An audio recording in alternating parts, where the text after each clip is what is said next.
What kind of scoring pattern would want in an ODI format?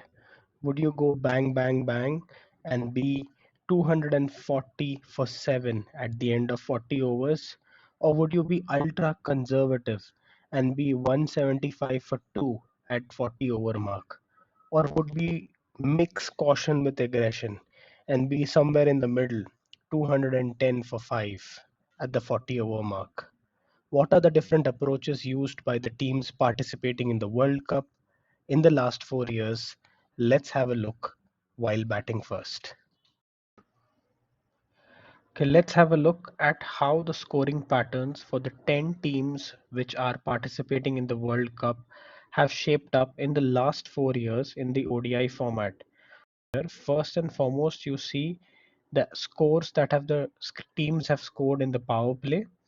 You can see the score at the end of 40 overs in the orange bar, and you can see the final score that they have put on the board while batting first. These are average scores batting first by these 10 teams over the last 4 years. So the first thing that comes to mind is England, India, and Australia have got off to a flying start in the power play with more than 50 runs in the first 10 overs, followed by a very high overall total of about 300 plus is the average that they have posted on most occasions as an average. The second thing that you note is teams like New Zealand, Bangladesh, Sri Lanka, and Afghanistan.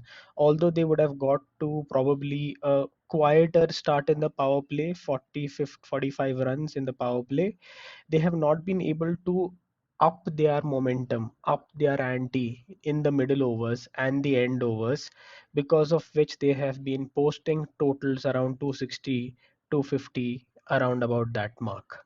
So a push in the middle overs is what these teams need, looking at the data that is on the table. The third thing that is highlighted here is South Africa.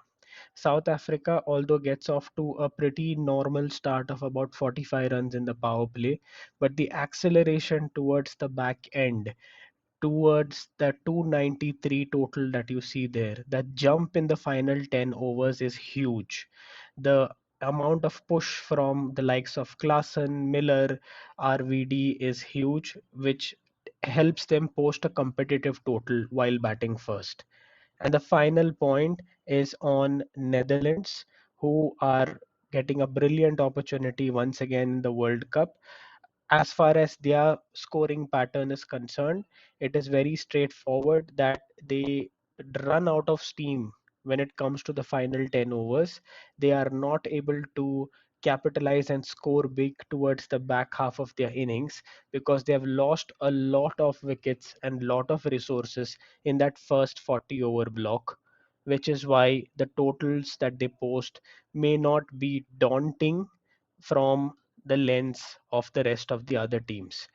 What do you think? Will the scoring patterns which we see in the database remain the same as it is, or will we see a change during this 45 days carnival of the World Cup? Let me know in the comments below.